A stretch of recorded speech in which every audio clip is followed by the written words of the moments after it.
Going on, you guys? Welcome back to another video.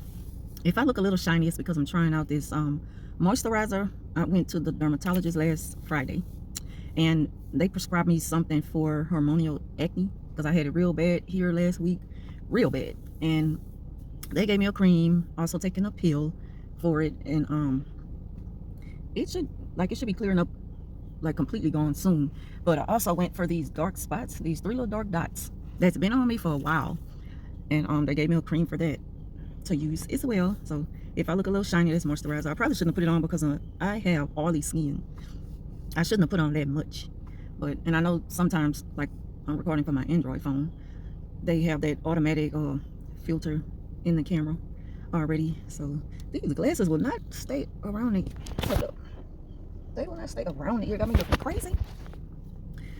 It is so hot down here. It's 100 and, well, my car's saying 94 degrees. But when I look at the temperature on the phone and on the news app, it says 103 degrees. It's hot. I'm sitting in my car cooling off because my AC barely holding on, like a darn heat wave. But in this video, I want to talk about the narcissist's most used co-parenting tactic. Now, we know if we have to deal with a narcissistic parent, we have been through hell.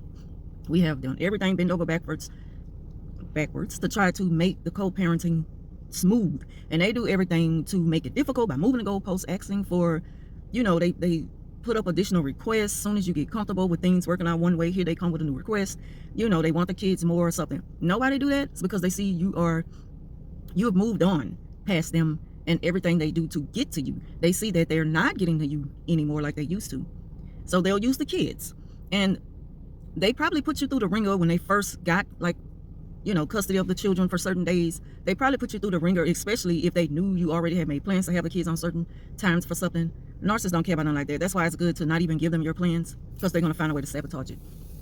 They go to outside people and complain about how hard you're making it for them, when in fact it's the other way around. But of course, people don't think to fact check. Narcissists play on people's emotions, and that's why people are going to believe them. If the narc gets to the outside people first and the people don't really know you, 9 times out of 10, the people are going to go with whatever the narc say. That's just the way it is. I realized that after dealing with it so long. It is what it is. But as long as I'm at peace with the decisions I've made and I'm moving forward, living my life, not worrying about them, you just know that you're going to deal with that from a narc every now and again. They will make co-parenting difficult.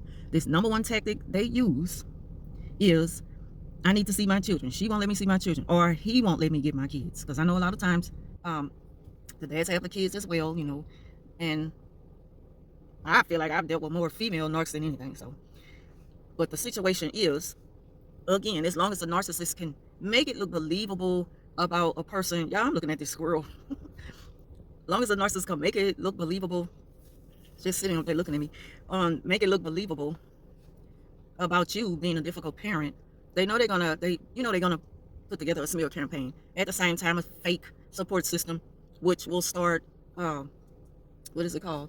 False witnessing, because people are going to spread rumors about you. Well, he said she's like this. He said he said she's like this. She's saying he's like this when it comes to the kids. And they don't even know. They're on the outside looking in, but what makes it bad on the parent who's doing the right thing, the non-narc parent, what makes it look bad on them is when they bite the bait and when they fight in public and hold street court in public with the narcissist. That's something that you don't want to do.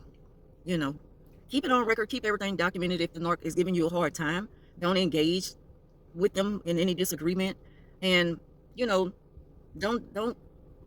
fight with it. Don't, what they call it, don't participate or don't join every fight you are invited to. Like, don't be a part of that.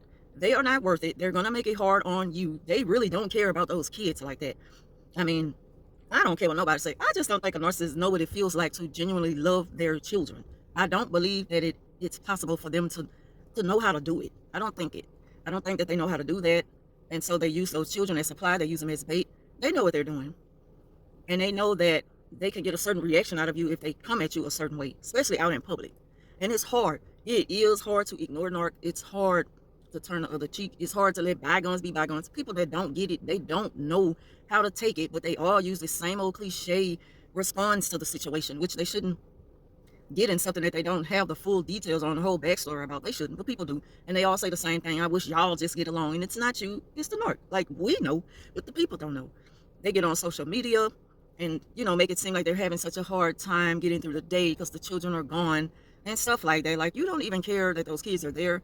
If you're not recording them you know, using them for a photo op, you don't really care to be in their presence. It has to be something that benefits you, that makes you look good, so that the people can accept you for being a great parent. Like, you're not really trying to be a great parent. You're trying to convince people that you are, so they could go against the other parent.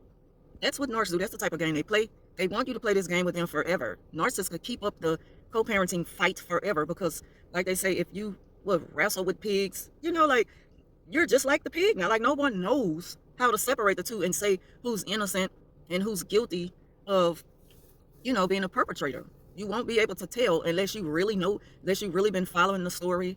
And it's like, who invests their time, that much time in other people's personal life, to where you know every single detail about it, unless you know them personally and they share things with you, family, best friends, stuff like that.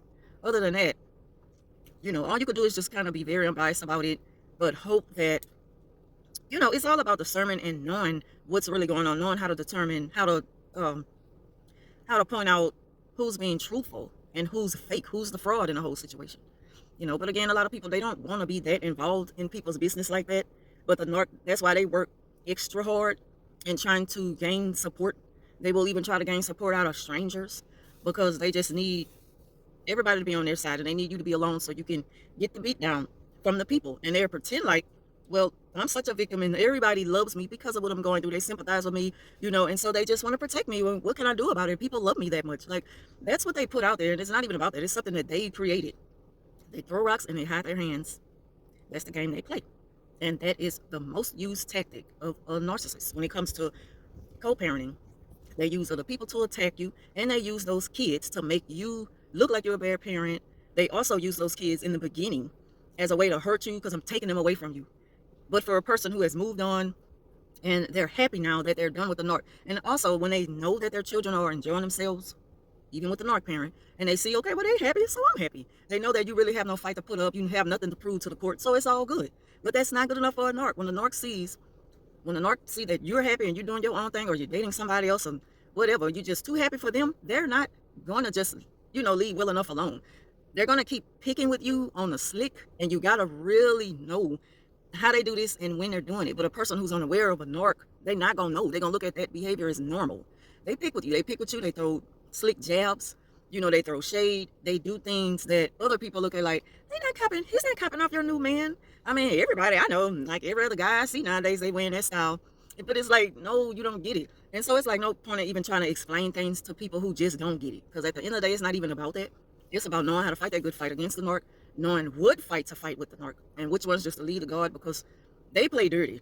They play so dirty, they will make you lose big. They will make you lose your children, lose your house, lose your job, lose good money. Like, so be careful with the fight you're invited to with the narcissist. Don't accept all of them. Leave some of them to the court to fight. Leave some of those battles to God, because, you know, they're not all for us to handle on our own. So just, you know, just be aware that narcissists play dirty when co-parenting, and it's not going to stop, especially when you are happy out loud. Like when they see you just enjoying life without them, and I mean without them, to where you enjoy life and you don't make sure they okay. Like, narcissists want you to feel so responsible for their feelings that even if you moved on and they haven't, they want you to babysit them while they have the kids. I'm telling y'all, I done been through it all so many years ago. My children are up in their 20s, mid-20s. My big boy, 26. And I have, he have a baby on the way. He don't have a baby on the way. His girlfriend. Baby due in December. His first child. He's 26. Y'all know he made 26 back in April. Yeah, so, you know, my daughter 25. So imagine that happened a long time ago, and I can still recall it and tell the story like it just happened today. Because things like that stick with you, because it could stick with you for a lifetime because of the fact that they smear you so bad, and you never really prove that you're right to people. So people to this day still think that. And I don't care. I used to care. Look, I'm old. I'm old. I don't care about nothing. I don't care about nothing. I'm about to be 48 years old in July. A lot of stuff I see and don't see now, like, I'm really at that point where I just don't care. You know, if it comes to me, I'm going to put a message out there and I'm going to keep it moving. You know, I'm moving on my own accord now. I really just don't care. I'm not letting nobody get to me to the point where they controlling me. You know, they control my next move. I have to respond this way so I can keep them happy, and then I can be peaceful in my relationship. I'm not doing that. Like, that's what narcissists want you to do when they haven't really moved on. You know, they're going to play on your emotions. They're going to at least still try to play on your emotions. You know, they know that you figured it out. That's why you moved on, obviously. But that's not going to stop them from trying. They're going to always try to come up with something new to get to you. That's what they do. So that concludes this video. I want to thank y'all for watching. Leave your thoughts down below. Thanks for y'all support. Thanks for the new subscribers. Please like and share these videos if you think they're helpful to someone. Talk to y'all soon.